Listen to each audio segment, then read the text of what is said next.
Hi friends, welcome to my channel Lavika logs. ఎప్పుడు work అని ఏం చేస్తామనేసి వర్క్ తర్వాత అలా కంగుందికి అయితే ఫ్రెండ్స్తో కలిసి వెళ్తున్నాము. కంగుంది అనేది కుప్పం టు విజయలాపురం రోడ్లో, కుప్పం నుంచి 12 కిలోమీటర్ల దూరంలో ఉంటుంది. కంగుందికి 1000 ఏళ్ల చరిత్ర కలిగి ఉంది. లెట్స్ గో, వెళ్దాం పదండి. ఇప్పుడు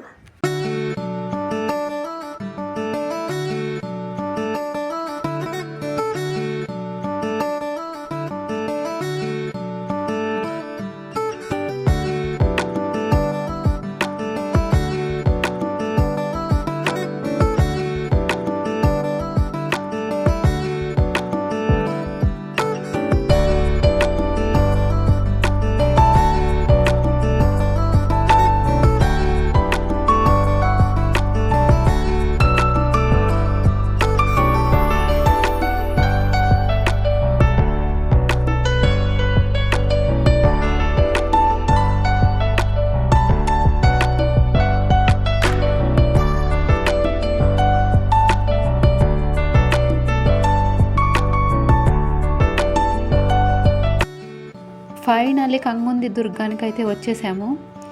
చూడండి అప్పుడు ఎంత స్ట్రాంగ్గా కట్టారో. ఇక్కడ లోపలికి వెళ్ళి చూసేద్దాం పదండి ఫ్రెండ్స్.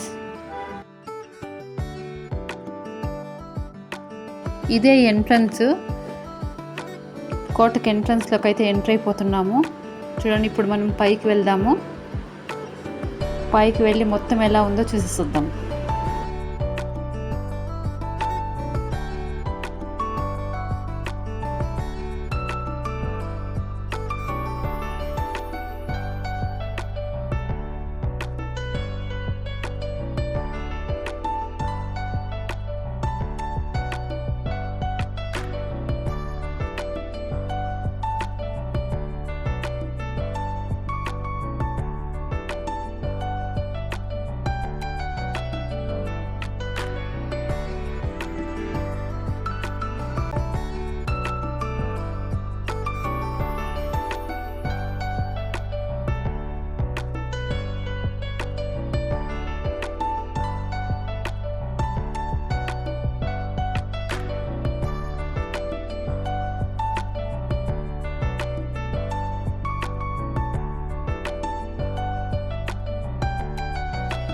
పైకి వెళ్ళడానికి మెట్లు అయితే మనకు బాగున్నాయి.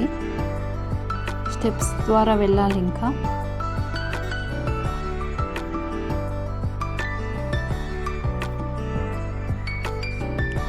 ఇప్పుడు చూడండి, రాతి మీదే చెక్కినారు ఆంజనేయ స్వామిని, తర్వాత వినాయకుడిని.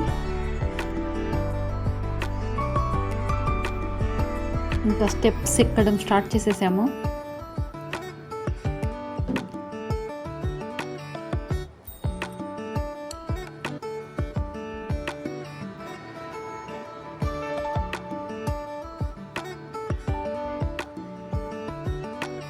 వెళ్ళే కొద్ది స్టెప్స్ వస్తూనే ఉన్నాయి.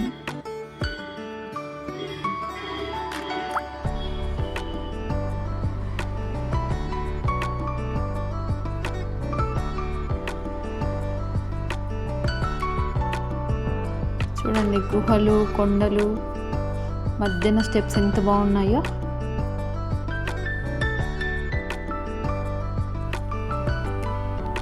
మనము ఈ కంగుందికి చరిత్ర ఉందంట. నేను తెలుసుకున్నాను, మీరు తెలుసుకోండి. ఒకసారి చెప్తాను, వినండి. ప్రకారం కంగుడు అనే యానాది దంపతులు తొలుత కంగుంది దుర్గం చుట్టూ మట్టి కోటను నిర్మించారు. చిన్న సంస్థానాన్ని ఏర్పాటు చేసుకొని చుట్టుప్రక్కల ప్రాంతాలను ఏలసాగారు. గుత్తి అనే ప్రాంతంలో ప్యాపిలి సంస్థానాన్ని ఏలిన బోయ వంశస్థుడు మల్లినాయుడి కుమారుడైన 3వ కంబినాయుడు క్రీస్తుశకం 1066లో జైత్ర యాత్ర చేస్తూ కంగుంది దుర్గం సమీపంలోని ఒక గుట్టును చేరుకొని దాని చుట్టూ గోనుగూరు అనే గ్రామం నిర్మించాడు. గుట్టపైన బేటరాయ స్వామి ఆలయం నిర్మించాడు. కంగుంది పాలెగాడు కంగుడు కంబినాయునిపై యుద్ధం ప్రకటించాడు.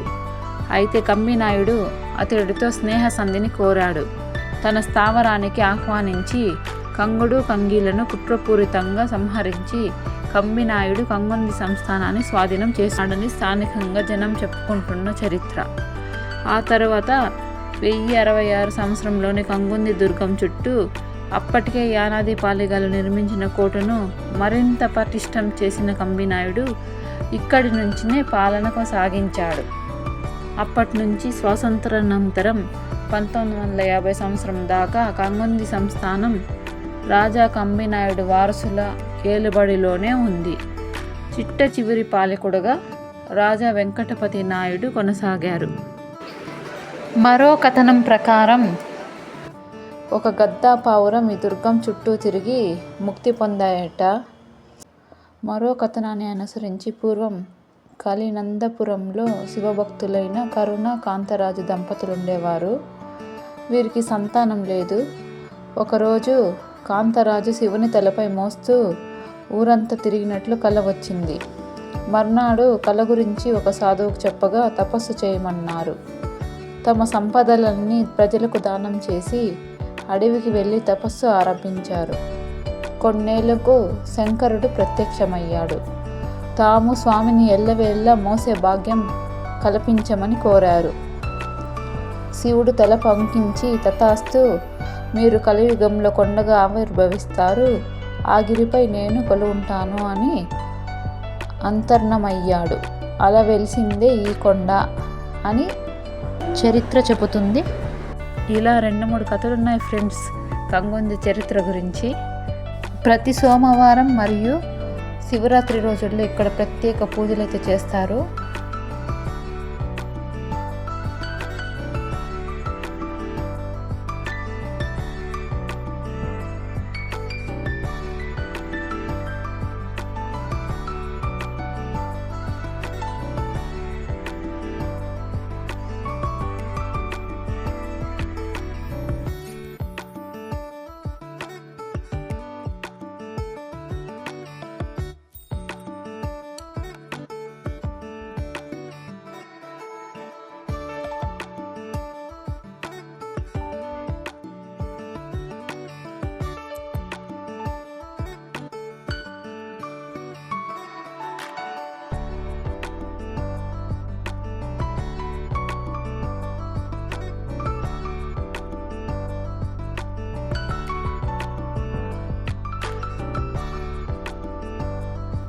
ఇక్కడ చూడండి ఫ్రెండ్స్, పైనుంచి కంగుంది విలేజ్ వ్యూ ఎంత బాగుందో కదా.